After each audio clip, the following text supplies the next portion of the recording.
Welcome guys to Inken DIY PH. Ito yung pinapakita natin paano ang proseso sa paggawa ng metal fascia cover. Dito tayo ngayon guys sa YM Roofing Services. Dito tayo bumibili ng ating roofing materials.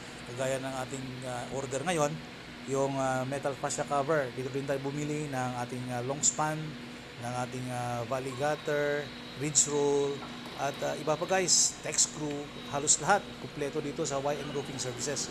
At ito yung machine na ginagamit ng YM Roofing Services, at kasama dito yung ating technician. Ito yung operator natin, na kaibigan natin, at ang kanyang partner.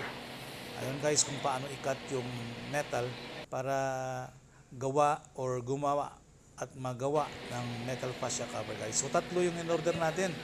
At panuorin natin guys ang proseso sa paggawa ng metal fascia cover.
Ito na guys yung finished product ng ating in-order na metal fascia cover. Ito na guys yung gagamitin natin sa kulang, no, sa paglagay ng ating metal fascia para sa ating gutter guys.